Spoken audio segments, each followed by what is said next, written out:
Hey guys and girls, I'm James and welcome to the channel. In my quest to find every budget beginner drone out there that has something special to it and review it for this channel, I have come across the Bezgar BD102. Bezgar has always made really good RC cars, but this is their first drone they put out. And what makes this one special? Well, at this price point on Amazon right now, this one has brushless motors. So when you're buying a drone, there's certain boxes you want to check that maybe you don't know about yet. You may want GPS, you want it to have a 3-axis gimbal, you want it to have brushless motors. But if you're wanting all those things, you're going to start about $600 and go up from there. And that's what most people do. They go out, they spend $600, and they come home, or $1,000, and they come home with something like this because they crash it because they don't know the orientation of a drone. So to learn the orientation of a drone, go get yourself a little micro mini drone until you learn how to fly it all over the house and let your dogs chase it. And then go out and get your second drone. So what's so special about brushless motors? Well, brushed motors come on drones at typically under $100. I've even seen them on $200 and $300 drones. And brushed motors are like two brooms spinning inside of a magnet. There's heat, friction, but they're cheap to make, but they take a lot of power. Where brushless motors are like two magnets spinning inside of each other. They use a lot less power, less heat, and last a lot longer, but they're much more expensive to produce. So when I saw this drone at this price point with brushless motors, I had to get it. They didn't send it to me just to see how good it would fly. And we'll go fly it in a minute. I'll show you how she flies. I'll show you how good the camera is. So what's different about this drone too is the optical flow sensor on the bottom works really, really well. It's not a GPS drone, so it's not using the satellites to hold it into position. It's using the sensor on the bottom to regulate how far it is to the ground to hold its position. But I think when the wind blows it and tilts it, it tries to fight it. And so what that ends up doing, it fights the wind very, very well. Not high winds, but I'm talking 4 or 5 mile an hour winds. It seemed to hold its position like a GPS drone. It's some kind of magic. I don't know. But how good is the camera? How long does the battery last? How's it interface with the app? How does all that work for this price point? How can they make a drone with brushless motors for $60 that's any good? But one thing of the two is, how's the customer support? There's a 1-800 number on the back of this box, and I called it and it got a recording that it was after hours. I didn't leave a message. And next day, Alfonso from Austin calls me and asks me if I'm having any problems with this drone. I was kind of shocked. Usually you can't talk to a real person, especially when you're buying one of these budget beginner drones. So let's go put her in the air. I'll show you how she flies, and we'll sit down and go over the interface with the app and how to get the camera working and everything. And then we'll come back for our final review. Let's go put her up in the air.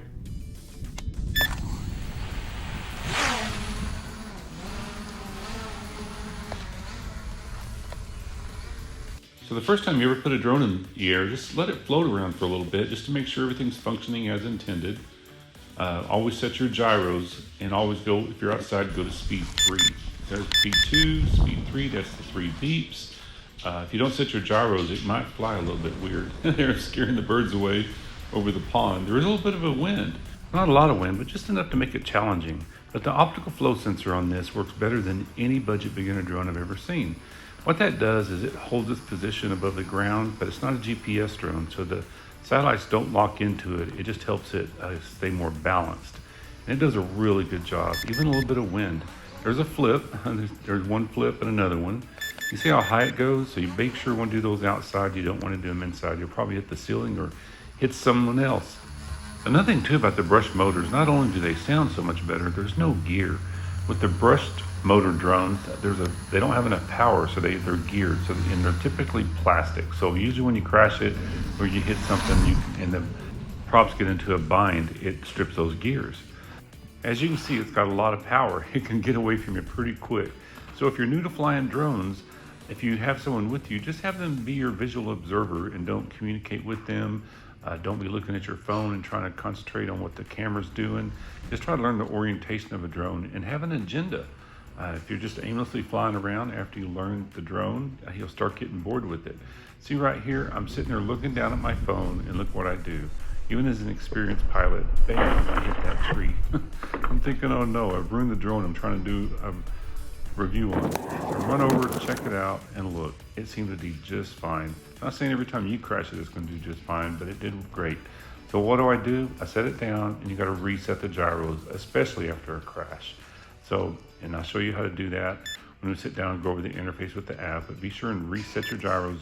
I do it every time I take off. So take off, it seems to be doing just great, holding its position again, like I said, even with a little bit of wind. So I take it slow for a few minutes just to make sure everything's working the way it should. It's doing just fine. When I first pulled the batteries out, I was afraid it would not get very good flight time, but it did just great. It got 14, 15 minutes because the brushless motors take a lot less power than the other budget drones. But the bad thing about this drone is the camera. It does go up and down, but it's pretty much useless. You can't use it as what's called an FPV, first person view. Sometimes people like to fly drones and look down at the camera to see where it's going, but there's so much lag in the delay that there's no way you could fly the drone like this, and you really couldn't even get any usable video anyway. The color saturation's kind of off, and you see it just keeps freezing. I do have to admit, when I was inside, it seemed to be doing a lot better, just holding it by my hand and kind of showing it to you when I'm going over things with the drone. And then here's a couple of pictures that it took. Again, they're not very good, but you gotta look at what they spent on this drone when they were making it. They put all the money into the motors. So it just comes down to you of what you're really looking for in a budget drone and what features you're looking for. If you're looking for a quick little drone that's got a lot of power to it and it has a lot of speed and a lot of fun to fly, that'll be great. But if you're looking for a camera, this isn't the drone for you. It does come with extra props and 2 batteries, but only 1 battery charger, and it took about 45 minutes to charge up 1 battery. One thing I can say about the control, even though it looks small and like more for a toy drone, it's very responsive. There's no lag in the input. What I mean by that is sometimes with these cheaper drones, when you turn them left or right, there's about a half a second to a second delay, and this one's automatic, which makes it much easier to fly, especially if you want to do some sport flying. You can have more faith in it that when you're going fast, it's going to turn around and come back at you and stuff. So see, it's just really holding very well. Very unusual for a drone at this price point. I'm really impressed with overall the flight characteristics of it. You can't have everything, so it doesn't have a good camera, but if I was choosing a budget beginner drone in this price point, I sure wouldn't expect to get one with brush motors. So let's go in and go over the interface with the app and all the features of the drone. Then we'll go back for our final review. All right, so inside the box, everything's going to come wrapped up in this plastic, so it does not have a carrying case. So I really like the design of the drone. However, it works with this optical flow sensor that's on the bottom. It seems to hold very, very well. You saw how it was fighting the wind. The camera goes up and down, but that's kind of worthless because the camera's worthless, as you saw. But I don't know of another drone that has brushless motors at this price point. To get the battery out, you gotta push on the bottom right here, and it pops out. I don't like the way this battery hooks into the drone. I think this will break way before the motors give out. So if you're buying it for the brushless motors, I'm not sure about that. But it pops in here. It comes with extra props. They are labeled A and B, so make sure you get the right ones on the right angle of attack. Handy dandy screwdriver, comes with a chart. Only 1 charger, it takes about an hour to charge up. The light will be red, and when they get done charging after about an hour, the light will go out. Comes with 2 batteries and instruction booklet, which is kind of worthless because it's in so many languages. It's only like 2 pages. The only page you need to worry about is the one that has the QR code for the app, if you do choose to use a camera. But the camera's good practice, and this is if you want to email support. So on the remote, you can put this piece on top. I don't even think I would even use this. I would just lay my phone down if you want to use it. It does take 3 AAA batteries in the back. Right here is a takeoff button. That works really well. And then here's the button to turn the lights on and off. Headless mode, don't ever use headless mode. That changes the orientation of the drone to only go the directions that it's pointed, even if it's coming back at you. The whole point of having a budget beginner drone is to learn the orientation of a drone. And then right here is return to home. Don't ever hit that. If you hit that, it's not a GPS drone. It just took off on me. And as you move the controls, it won't stop. You have to hit the button again to get it to stop. These are your trim buttons. So if it seems to be sliding to the left or to the right or up and down, you can use these to adjust it. I didn't have to use these at all. It did fantastic. Let's see what she weighs in at. This has to be the lightest drone I've ever seen with brushless motors because it only weighs in at 135 grams. How much is 135 grams? It's about the weight of an avocado. Yummy, yummy. I love avocados, even though they're getting really expensive now. So the instructions are missing a few things, but working with so many different beginner drones, I know what to do. So you turn it on right there. I really like the lights. They're green in the front and they're blue in the back. So really easy, especially if you're flying it at night, to know the orientation of it. But see, even when you turn on the remote, It's not bound. See how they're still blinking? It doesn't tell you to do this, but you got to go up and down on this one, and now they're solid. So that tells you that it's bound to the remote. There's a gyro in here, and every time you crash it or something, you got to reset the gyros. And what you do is you pull out and down on both sticks, and that sets the gyro. So if it seems to be flying weird before you mess with the trim, try to set the gyros first with it. And it just takes off really easy. You can either push up, and it starts the motors, and you can push up. You can kill them by pulling them down, or you can push this button, and that makes it take off and goes up to about 5 feet. I flew it with my phone, but let me show you the app on my iPad. So open up the camera on your device, go to the QR code. It'll take you to the App Store, download BZR drone. And right now it tells you it's not connected to the drone because it's a Wi-Fi drone.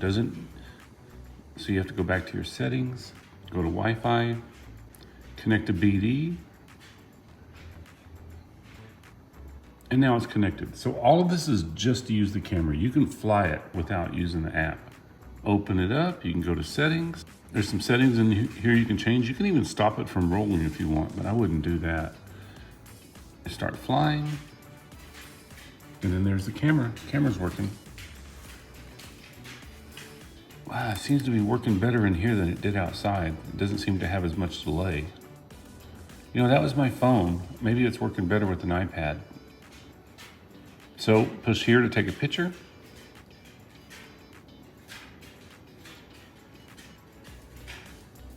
There's the picture it just took. And right here you can change the speed. I wouldn't do that. I would use the remote. I'll show that to you in a minute. And then you can change between video right here. It's taking a video. Right here it has some flight features. I wouldn't even worry about those with this phone. And right here is a takeoff button. Just use the remote. Right there's the pictures we just took. Right here you can get it to do a flip and stuff, like I said. So on the remote, it has 3 speeds. So right now it's in speed 1. You press it, goes to speed 2, speed 3, speed 1. If you're outside, go straight to speed 3 because you need all the power that you got. And right here's the flip button. So overall, really cool little drone. Let's go back for our final review. All right, so what do I think about the Bezgar BD102? Well, I think it's a really good flying drone for the price. If you're wanting a camera, you saw it, the camera's not any good at all. It's maybe the worst camera I've ever seen. It does go up and down. Does have really good flight time for one of these drones. It does come with 2 batteries.